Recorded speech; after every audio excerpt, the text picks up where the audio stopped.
से आप लोग आशा करता हूँ कि आप लोग अच्छे होंगे। मित्रों, आज मैं आपको छठी शताब्दी ईसा पूर्व की जो महत्वपूर्ण घटना है उसके बारे में आपको संक्षिप्त जानकारी देने जा रहे हैं। दोस्तों, छठी शताब्दी ईसा पूर्व भारतीय इतिहास ही नहीं बल्कि पूरे विश्व इतिहास की एक महत्वपूर्ण क्रांतिकारी घटना है। एक महान क्रांतिकारी परिवर्तन आया इसी दौर में। जन जो है सो जनपद का, महाजनपद का स्वरूप लिया भारत में।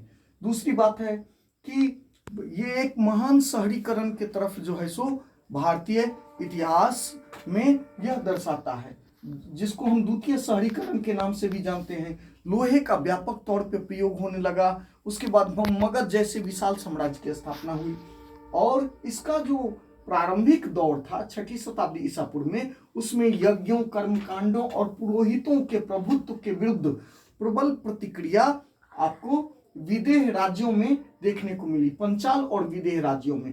क्योंकि उस समय छठी शताब्दी ईसा पूर्व में यज्ञ, कर्मकांड, पूजा पाठ, हवन आदि काफी मुश्किल हो गया था, लोगों के लिए काफी खर्चीला हो गया था और लोगों का जीवन काफी कठिन हो गया था। उपनिषदों का मुख्य विषय कर्मकांड व पशु बलि की निंदा तथा आत्मा एवं परमात्मा में एकत्व अद्वैत की स्थापना करना था।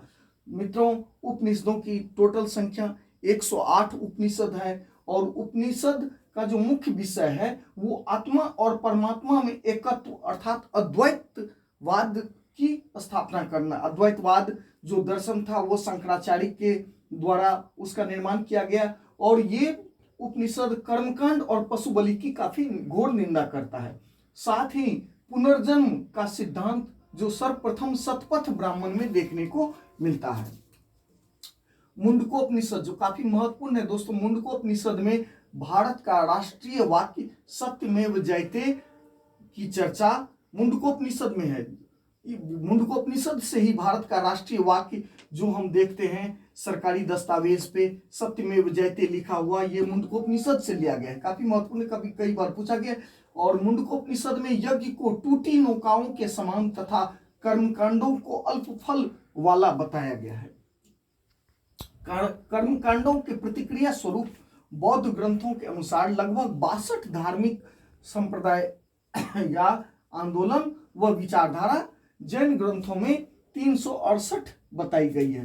यानी कि उस छठी शताब्दी ईसा पूर्व में कर्मकांडों और जो यज्ञ था, पशु बलि था, वो पूजा पाठ के विरुद्ध में आपको 62 धार्मिक जो है सो संप्रदाय और धार्मिक आपको जो है सो प्रतिक्रिया विचारधारा देखने को मिली और जैन ग्रंथों के अनुसार 368 बताई गई। महात्मा बुद्ध के उदय से पूर्व इसमें जैन व बौद्ध धर्म अधिक लोकप्रिय बना रहा।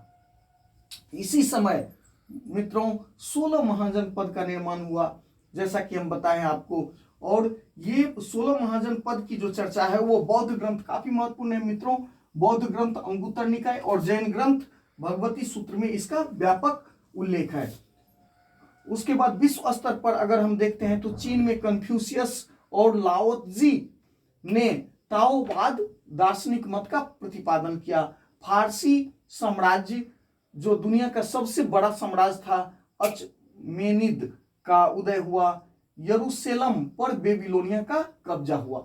यानी कि आपको इस समय महान दार्शनिक और आपको धार्मिक आंदोलन के साथ साथ महान आपको द्वितीय शहरीकरण की प्रतिक्रिया देखने को मिलती है। यानी कि एक महान क्रांतिकारी परिवर्तनकारी युग था। जैसा कि हम इतिहास में देखते हैं कि जब मानव ने यानी कि बंदर ने जब 4 पैर से उठकर 2 पैरों पर खड़ा होकर चलना प्रारंभ किया तो वह एक महान क्रांतिकारी युग था, क्योंकि मानव जो मस्तिष्क से सोच सकता था उसको वह हाथ से कर सकता था। दूसरा महान क्रांतिकारी परिवर्तन तब आया मित्रों जब यानी कि पहिए का आविष्कार हुआ।